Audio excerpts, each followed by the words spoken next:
Olá pessoal, meu nome é Aquilúcio e você está no Eu Harmônico.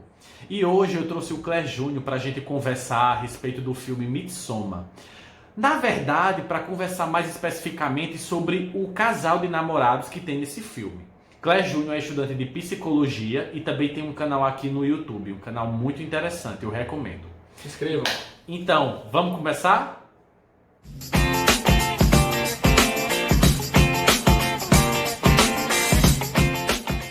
Midsommar, ele é considerado um filme de pós-terror. Eu vejo o pós-terror como, vamos dizer assim, uma espécie de filme de terror que não se utiliza muito de alguns artifícios dos filmes clássicos do terror. Por exemplo, como aqueles sustos que quase matam a gente do coração. O pós-terror, ele também não precisa utilizar necessariamente aqueles banhos de sangue que a gente vê tanto em filmes do gênero. Ele também não precisa utilizar aquela violência excessiva ou aquelas aberrações em formas de fantasmas, alienígenas ou animais, reais ou não.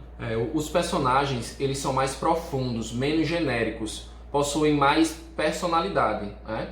E isso é necessário no estilo de filme pós-terror, porque muitas vezes esse tipo de filme te atinge mais através da crítica à sociedade do que o próprio sobrenatural. Alguns filmes de pós-terror. A Bruxa de 2015, que mexe com você através da opressão religiosa, da misoginia. Corra, de 2017, que trata do racismo. Hereditário, de 2018, que gira em torno do luto, das relações familiares. E chegamos a Midsommar, filme de 2019, dirigido por Ari Aster, que é o mesmo diretor de Hereditário. E a gente tem uma grande expectativa para assistir Midsommar, porque a gente sabia que era o mesmo diretor de Hereditário e a gente amou Hereditário, um filme incrível, espetacular, com um elenco maravilhoso. Então, enfim, chegamos com essa expectativa toda para assistir Midsommar e a gente adorou, a gente amou o filme é maravilhoso. A gente poderia passar 24 horas falando de inúmeros aspectos do filme. Mas aí, como seria um filme gigantesco, a gente decidiu falar sobre um aspecto específico, que é o casal de namorados desse filme. E Midsommar, ele traz a religiosidade para questionar aspectos como o individualismo, a futilidade, a intolerância religiosa, a frieza, né? A gente pode relacionar tudo isso às características do ser humano. E o filme também é riquíssimo nos aspectos psicológicos, né? Sem falar também no simbolismo. Se você assistir o filme, logo no início você vai ver vários símbolos, uma pintura com várias informações. Ali está o filme todinho. O filme todinho está explicado ali, né? Só que quem assiste da primeira vez não vai fixar muito nisso, né? É incrível, porque é uma pintura linda, que você acha ela linda, você acha ela complexamente linda, não entende nada, mas enfim, o filme no final ele vai explicar aquela obra de arte fantástica, maravilhosa, que desperta muita curiosidade, né?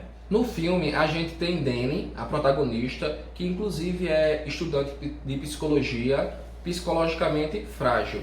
E eu achei isso muito interessante, o filme colocar ela como estudante de psicologia, porque muita gente tem aquela visão de que o psicólogo ele é imune a problemas emocionais, né? Então o filme já desconstrói isso, eu achei muito bacana. Dani é submissa ao namorado, não demonstra ter opiniões próprias, sempre atribui os conflitos do relacionamento a ela mesma.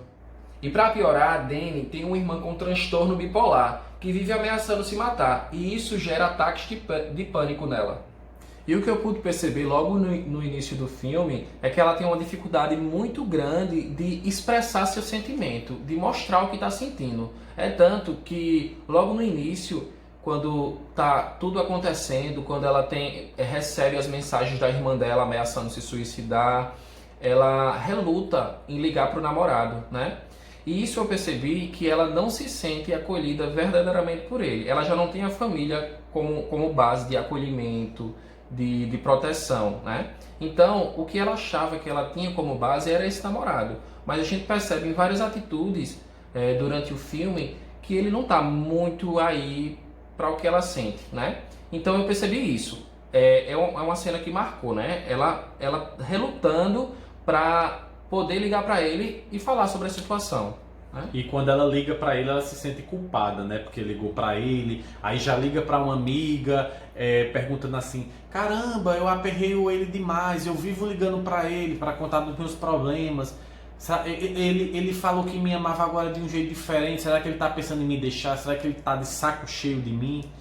Então é mais ou menos isso a personalidade dela, né? Ela realmente sofre muito e o entorno dela não ajuda muito ela. E logo nos primeiros minutos do filme acontece a cena surpreendente. Quando o filme começa, eles já estão com em torno de 3 anos e 6 meses de relacionamento. Então dá a entender de que ela sempre teve esses problemas familiares e todos esses problemas que Júnior já mencionou para vocês. Então, quando o filme começa, ela recebeu umas mensagens da irmã e a irmã novamente falando que não aguentava mais viver, que estava pensando em retirar a própria vida, e ela fica extremamente preocupada, triste, estressada, tomando medicamento, e ela liga para ele e diz: minha irmã, como você já sabe, ela escreveu aquilo há tantos dias, não deu notícia, já mandei não sei quantos e-mails para ela não me responde, celular desligado, e eu tô muito preocupada. Quando ela liga pro namorado e diz isso, o namorado dela diz o seguinte: olhe, calma, fique calma, porque não é a primeira vez que ela tá fazendo isso com você, e ela só tá querendo novamente que você tenha mais uma crise de pânico. Então não se preocupe. Aí ela até diz: mas você falou que essa mensagem realmente estava um pouco diferente das anteriores. Ele fez: tá um pouco diferente, mas ela sempre faz esse tipo de coisa. Diz que vai fazer alguma coisa muito grave e você surta. Então, de boa. Quando ele fala isso, ela sente que ele está um pouco com o saco cheio dessas demandas que ela coloca para ele, né? E ela pergunta, e ela diz: eu te amo, quando vai encerrar a ligação, e ele diz: te amo também. Só que ela nota um tom de voz mais, né, que dá a entender que ele tá um pouco de saco cheio disso. Ela fica culpada, etc e tal. E nessa mesma noite, eu acho que nessa mesma noite, ele sai com os amigos, ela tá em casa, ele sai com os amigos, vão para um lugarzinho beber de boa, ele e mais 3 amigos. E durante essa conversa, os amigos, enfim, principalmente um amigo dele fica lá insistindo: cara, já tem 1 ano que você quer terminar com essa menina, você não termina com ela não para de te encher o saco, ela demanda mais de você, é muito problema, e você já deveria, eu não sei porque você não termina esse relacionamento. E outra coisa, os amigos dizem: a gente vai viajar, você não falou ainda nada pra ela, etc e tal. E ele diz: mas gente, e se eu terminar com ela e me arrepender depois? Enfim, nessa mesma reunião o telefone toca. Mas deixa eu só fazer 2 colocações antes que eu me esqueça. Nessa conversa, que como que o Lúcio mencionou agora, ele fala que vai viajar, né? Ou seja, aí a gente já percebe o quanto esse relacionamento por parte dele não é tão importante. Como é que você namora com uma pessoa há 3 anos e 6 meses, compra passagens para fazer uma viagem e não comunica a namorada, né? Essa viagem seria feita há 6 meses, né? 6 meses depois. Desse encontrinho com os amigos, dessa época que a irmã dela mandou esses e-mails. Então, mas eu acho que ele não comunicou nada porque ele estava já pensando em acabar. Ele não tinha certeza se deveria. Ele realmente, eu sinto que ele estava muito na dúvida se deveria acabar ou não, porque eu acho que ele gosta dela em certa medida. Ele pode não ser o cara certo para ela, mas ele gosta para ela em certa medida. Mas enfim, nessa reunião o telefone toca e é ela se acabando de chorar porque ela descobre que a irmã se matou e matou os pais dela. E aí, né, ela desaba, a vida dela, enfim, desaba. E o filme dá um corte de 6 meses e chega a época dessa viagem. Ela, 1 semana antes, 2 semanas antes dessa viagem, ela descobre que ele iria viajar e ele, meio a contragosto, convida ela e, sem os amigos quererem que ela vá, mas enfim, ela resolve ir. Ela, na verdade, ela não quer ir para essa viagem, né? Mas porque ela ainda está muito mal, ainda está de luto com a morte dos pais, mesmo assim ela vai. E essa cena que, quando ela descobre que ele vai viajar 2 semanas antes, foi uma das cenas também que me deixou bastante impactado, né? Porque você vê aquele...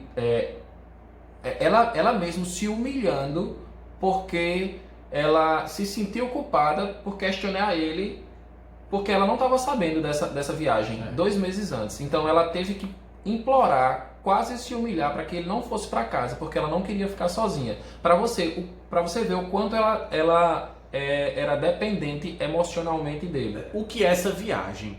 Essa viagem, um dos amigos do namorado dela é da Suécia, de uma comunidade que vive isolada num certo lugar lá da Suécia. Então, como é mês de junho, essa comunidade desse cara, que tem uma religião pagã, inclusive, muito ligada à natureza, vai ter um festival de verão lá. E o que é que acontece? O namorado dela e ele são antropólogos. Então, perfeito eles passarem uns dias diferentes nessa comunidade observando toda a ritualística desse festival, que dura 9 dias, é um festival cheio de rituais e de simbologia, e eles se animam muito e vão. E ela, meio a contragosto, vai porque ela não quer que ele vá sem ela. E eles vão. Quando eles chegam lá, a gente vê ela fazendo de tudo para agradar. Por exemplo, eles vão ingerir cogumelos, né, para ter aquelas viagens.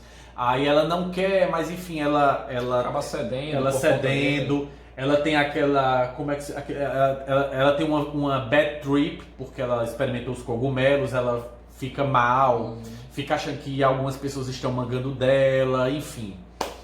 E no outro dia começa esse festival. Então começa esse ritual, eles vão conhecendo a comunidade, vão achando tudo muito incrível, porque Midsommar, esteticamente falando, é lindo o filme. Eles estão num paraíso. Essa região, como ela é muito ao norte, para vocês terem ideia, o sol praticamente ele não se põe.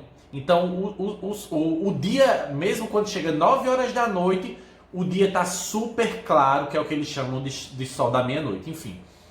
E é tudo muito lindo, os campos são verdes, muitas flores, as casinhas tudo bem direitinha, pintada, os símbolos também são muito bonitos. Então, num primeiro momento, eles ficam maravilhados. Começa o festival, e aí é um festival que eles trata da vida, e tudo nessa comunidade trata da vida e trata da morte, né? Enfim, e aí tem o ápice do primeiro dia, que é um acontecimento que pra gente que vive nessa sociedade ocidental, que tem essa questão do cristianismo, enfim, acontece quando chega o ápice do primeiro dia, todo mundo fica meio que chocado, claro. Ela mais do que eles, porque antes de tudo ela não é antropóloga, ela não é estudante de antropologia. Então, em que pese algumas pessoas ali ficarem chocadas, ela fica mais chocada. Ela e um casal de ingleses que não eram antropólogos. Mas enfim, ela fica bastante fragilizada com aquilo, mas a comunidade já demonstra que existe algo de diferente do mundo que ela vive. E nessa cena, pessoal, que o que Lúcio acabou de falar, você vê o desespero no rosto dela, a dor que ela está sentindo, mas é como se ela não quisesse expressar, ela segura dentro dela essa dor, entendeu? E a gente vê em vários momentos do filme isso, ela segurando a dor com medo de se expressar. Tem até uma cena que ela tá dormindo e acontece um negócio no sono que assusta ela, e ela, nesse sonho, ela abre o bocão assim, como se estivesse gritando, e literalmente o que sai da boca dela é uma fumaça extremamente preta. É como se o sonho mostrasse a ela que ela tem que se libertar de algumas coisas, que ela tem que liberar, mostrar que tá com dor, que tá sentindo, enfim, botar pra fora, porque aquela fumaça, que são as coisas ruins que ela não bota pra fora, aquilo tá envenenando ela. Então eu acho que esse sonho foi meio que um aviso pra ela, né? Enfim, esse festival dura 9 dias. Teve esse primeiro dia com esse acontecimento chocante, e durante esses 9 dias, o que é que ela vai vendo? Que essa comunidade tem uma ligação especial. Todos os membros dela dessa comunidade tem uma ligação especial entre si. Ela vê que cada um lá tem um papel, cada pessoa da comunidade tem um papel importante lá dentro. Todo mundo se preocupa com todo mundo. Se uma mulher tem um filho, as outras mulheres ajudam a criar. Se alguém tem um trabalho árduo a fazer, não faltam pessoas que queiram ajudar naquele trabalho árduo. Quando alguém sente dor, todo mundo sente dor e mostra que está sentindo a dor daquela pessoa. Se alguém está alegre, todo mundo também demonstra alegria. Então, aos poucos ela vai vendo que aquela comunidade ela é muito acolhedora. E, ao mesmo tempo, durante o filme, durante esse festival, um desses dias é o aniversário dela e o namorado dela esquece simplesmente que é aniversário dela, e ela nota que um dos amigos dele, que é justamente o amigo dele, que é nativo daquela comunidade, né, que estuda antropologia com eles, ela nota que ele avisou ao namorado: você esqueceu do aniversário dela. Ao mesmo tempo, esse amigo do namorado dela dá atenção a ela, faz umas obras de arte com o rosto dela e diz a ela: seu namorado é muito meu amigo, mas ele cuida de você, ele não cuida de você, ele não faz você se sentir bem, ele não faz você se sentir em casa. E aqui nessa comunidade a gente é justamente o oposto. Todo mundo acolhe todo mundo. Então eu sinto a dor que você sente por perder seus pais. Eu também perdi meus pais. Mas ao contrário de você, que está totalmente desamparada, a minha comunidade me acolheu, se importou comigo, cuidou de mim e me deu todo o suporte emocional para eu não estar hoje como você está. E aquilo, ela começa a interpretar de várias formas, né? E segue o filme mostrando os rituais. E durante esses 9 dias, a comunidade vai cada vez mais tratando ela de uma forma que a sociedade em que ela vivia não trata ela.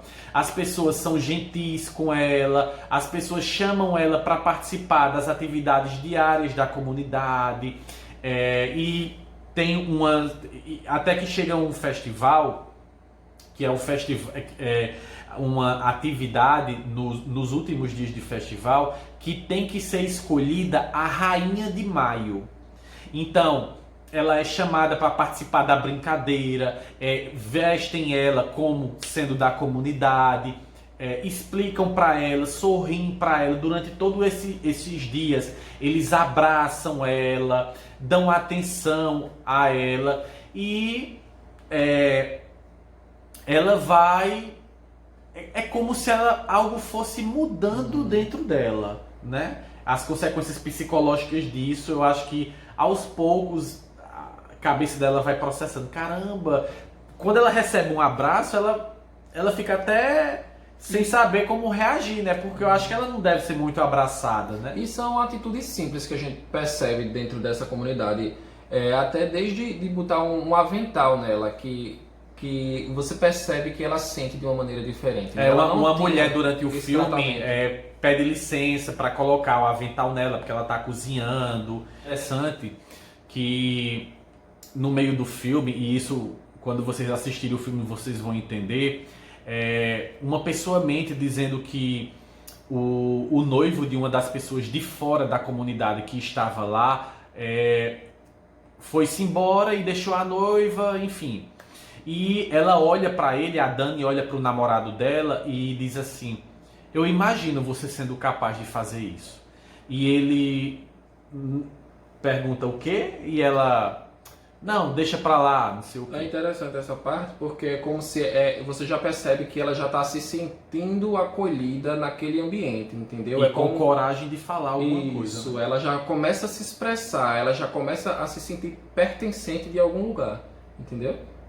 E aí começa a escolha da Rainha de Maio e as meninas lá da comunidade chamam ela a participar da cerimônia, vestem ela como uma igual, ela fica linda. As meninas pegam na mão dela e começam a brincadeira.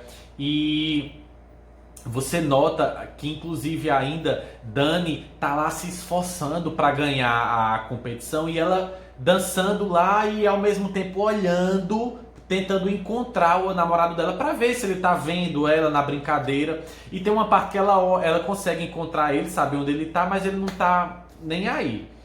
E aquele ritual vai continuando e você vê algumas mudanças na expressão dela, no rosto dela. Ela vai ficando mais alegre, mais entusiasmada com aquela brincadeira. E à medida que ela vai conseguindo, ganhando na competição, ela vê que a comunidade tá torcendo pra ela, tá feliz por ela. E chega um momento que ela consegue inclusive entender e falar sueco, que ela não fala sueco, ela não compreende sueco. Então ela vai sendo envolvida por aquele ritual de tal forma que o filme não explica o porquê, ela começa a falar sueco, enfim. E termina que ela ganha a competição. Ela é escolhida a Rainha de Maio. A comunidade abraça ela ainda mais. As meninas da idade dela chamam ela de irmã. Você agora é nossa irmã. E enfim, ela fica impressionada com aquilo. E então ela continua, como Rainha de Maio, ela tem que sair numa carruagem pela comunidade, abençoando a comunidade. Enfim. E chega e ela vai sendo cada vez mais envolta nesse clima de comunidade. E o filme ele tem uns efeitos especiais muito bacanas, né? Nessa transição, nesse processo dela se sentir pertencida, né, àquele ambiente, àquela comunidade, tem uns efeitos especiais das próprias folhas, dos matos, das flores que vão se envolvendo nos pés dela, na mão. É como se ela fosse daquele local. A cena que é como se a perna dela, os pés dela estivessem criando raízes naquele lugar. Enfim, então escolhida a Rainha de Maio e terminado alguns dos últimos rituais, a comunidade revela um dos grandes enigmas do filme, que é o seguinte: o porquê deles terem ido para lá. O amigo do namorado dela chamou eles para essa comunidade, na verdade, porque esse ritual que acontece de 90 em 90 anos, nesse ritual, 9 pessoas são sacrificadas. 4 obrigatoriamente são pessoas que são sacrificadas da própria comunidade. E 4 pessoas de fora. E eles eram 5, né? O casal de ingleses e o namorado dela, os 2 amigos do namorado dela e ela. Então, só que como ela ganhou a competição da Rainha de Maio, ela não poderia ser sacrificada, muito pelo contrário. Ela teria que escolher a 9ª pessoa a ser sacrificada. Como 4 pessoas da comunidade já tinham sido sacrificadas e 4 de fora, todos os amigos do namorado dela e o casal de ingleses já tinham sido sacrificados, a comunidade coloca ele, o namorado dela, para ser um dos prováveis sacrificados e coloca outra pessoa da comunidade que se oferece para o sacrifício. Então, como Rainha de Maio, ela tinha que escolher ou o namorado dela para ser sacrificado ou alguém da comunidade. E aí, você acha que ela escolheu quem? Enfim, eu acho que eu acho não, né? Ela escolheu o namorado para ser sacrificado. Você vê que ela tá na dúvida, ela tá com muita dor, mas chega uma hora que a expressão dela muda e ela escolhe o namorado para ser sacrificado, né? Porque eu acho que o que tava em jogo era dois mundos. E assim, a gente ouve muito sacrifício, 9 pessoas sacrificadas, né? E a gente tem um certo impacto. Eu vou assistir um filme com essa questão de ritual, de sacrifício, mas eu vejo muito essa questão metaforicamente. É justamente isso que o Luiz falou agora. É como se fosse dois mundos. É um mundo onde você tentava lutar contra os seus próprios sentimentos e guardá-los dentro de você. E se via sozinha nesse caminho. Né? Exatamente. E outro mundo em que você consegue ser você mesma, ser acolhido pelas pessoas, ser incentivada. Isso. Né? Quando você sofre, eles sofrem com você, porque tem uma hora lá que ela descobre uma traição, eu acho que involuntária do namorado. Só quem assistiu o filme vai saber, porque enfim, eles colocam uma coisa na bebida dele e tem um lance sobrenatural ali. E ele é levado para acasalar, para fazer sexo com uma menina da comunidade. E ela vê essa traição. Quando ela vê essa traição, ela começa pela primeira vez a gritar, a soltar aquela dor. E todas as amigas dela que brincaram com ela na competição da Rainha de Maio começam a olhar para ela nos olhos dela e gritar também, mostrar que elas se importam com ela, né? E são dois momentos muito marcantes. É a primeira cena, né? Que é quando a irmã dela morre e o namorado, que é o mundo que ela tinha, acolhe ela. Você sente uma frieza e ela gritando, tentando gritar, né, no colo dele. E quando ela vê essa traição, que pra mim também foi tipo um simbolismo pra chegar até onde ela chegou, né? De ver todas as mulheres da comunidade gritando e sentindo a dor junto com ela, né? Então ela grita literalmente. É como se ela descarregasse toda a dor que ela sentiu durante toda a vida dela nessa cena. E as mulheres gritam junto com ela, né? Então eu acho que é isso, pessoal. Ela escolheu, mesmo sofrendo muito, mesmo com uma certa dúvida, ela escolheu a comunidade sacrificar o namorado dela, porque eu acho que na cabeça dela, ela já tinha decidido ficar ali nessa comunidade e abandonar tudo que estava ligado à vida anterior dela, né? lá nos Estados Unidos. Então eu acho que é isso. E o filme mostra a cena final, o semblante dela totalmente modificado, um semblante de uma pessoa feliz, de uma pessoa alegre, de uma pessoa confiante. Então eu acho que o Midsommar, ele traz essa história de renascimento, como o Júnior falou mais cedo, para mim, ela ressignificou a vida dela, resolvendo ficar naquela comunidade. E o filme é maravilhoso. No final do filme, ela literalmente floresce, né? Você vê ela florescer. Tem aquela cena muito bonita, ela coberta de flores. Então é isso, pessoal. Eu espero que vocês tenham gostado, que vocês tenham entendido esse monte de informação que a gente passou para vocês. E Midsommar é um filme maravilhoso. Assistam. Eu espero que vocês não se importem com spoilers, né? Porque a gente deu muita coisa aqui. Mas assistam Midsommar, é uma experiência incrível. É um filme maravilhoso. E a gente tinha uma expectativa muito boa quando a gente foi assisti-lo. E o filme conseguiu ainda superar as nossas expectativas. Então é isso. Meu nome é aqui Lúcio, você está no Eu Harmônico. Esse aqui é o Clé Júnior. Sigam o Clé Júnior no YouTube, no Instagram, no Twitter. Não esqueça de curtir o vídeo. Assinar o canal, se inscrever no canal, compartilhar esse vídeo com as pessoas que você gosta.